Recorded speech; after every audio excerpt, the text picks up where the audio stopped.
വഞ്ചിക്കൂട്ട് കഴിച്ചിട്ടുണ്ടോ? കഴിച്ചിട്ടില്ലെങ്കിൽ ഒന്ന് ട്രൈ ചെയ്ത് നോക്കേണ്ട സാധനം.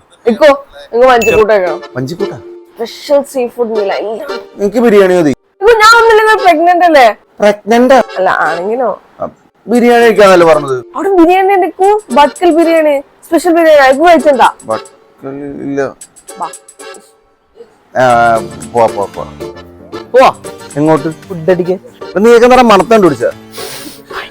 ഞങ്ങളിപ്പോൾ ഉള്ളത് ആലുവ തോട്ടുമുഖത്തുള്ള കവാലി റെസ്റ്റോറന്റ് ആണ്. ഇവരുടെ എക്സൈറ്റ്മെന്റ് കാണുമ്പോൾ തന്നെ അറിയാം ഈ വഞ്ചിക്കൂട്ട് കഴിക്കാനുള്ള എക്സൈറ്റ്മെന്റ് ആണ്. അതുപോലെ തന്നെ എനിക്ക് ബട്കൽ ബിരിയാണി. ഇവിടെ AC ഡൈനിങ്ങും ഉണ്ട്, റൂഫ് ടോപ്പ് ഡൈനിങ്ങും ഉണ്ട്. ഈ ഇരിക്കുന്ന ഐറ്റം ആണ് മോനെ ബട്കൽ ബിരിയാണി. ഇതാണ് അറബിക് സീ ഫുഡ് ബിരിയാണി. ഇതൊരു മസ്റ്റ് ട്രൈ ഐറ്റം ആയിരുന്നു. ഒട്ടുക്കത്തെ ടേസ്റ്റ് ആയിരുന്നു കേട്ടോ. തലശ്ശേരി ബിരിയാണി ഉണ്ടായിരുന്നു, അറബിക് ചിക്കൻ തവ ബിരിയാണി ഉണ്ടായിരുന്നു. എല്ലാം ഭയങ്കര ടേസ്റ്റ് ആയിരുന്നു. എനിക്ക് ഭയങ്കര ഇഷ്ടപ്പെട്ടു. ഇനിയാണ് നമ്മുടെ മെയിൻ ഐറ്റം വഞ്ചിക്കൂട്ട്. ചെമ്മീന്, കൊഴുവ, കരിമീന്, അയല, ഞണ്ട്, പിന്നെ ഒരു കിഡിലൻ ഫിഷ് കറി. 2 ടൈപ്പ് റൈസ് ആണുള്ളത്. അതില് പാൽ റൈസിലെ കറിവേപ്പിലക്ക് പോലും ഒട്ടുക്കത്തെ ടേസ്റ്റ് ആയിരുന്നു. ഞണ്ട് കുറച്ച് കഷ്ടപ്പെട്ടാണ് കഴിച്ചെങ്കിലും തിന്നപ്പോ ആ വിഷമം അങ്ങ് മാറി. ബട്കൽ ബിരിയാണി ബട്കലാരുണ്ടാക്കണമെന്നൊന്നും അറിയില്ല, പക്ഷെ വായിന്റെ അകത്തൊരു ഫ്ലേവർ ബോംബ് തന്നെയായിരുന്നു. ബീഫൊക്കെ ഭയങ്കര സോഫ്റ്റ് ആയിരുന്നു. ഇതൊരു മസ്റ്റ് ട്രൈ സാധനം തന്നെയാണ്. വളയിട്ട കൈകൾക്ക് റെസ്റ്റ് കൊടുത്തോണ്ട് ഈ ബക്രീദിന് നമുക്ക് ദം ബിരിയാണി, ബട്കൽ ബിരിയാണി, കുഴിമന്തിയും കവാലി നോട്ട് ചെയ്യാം.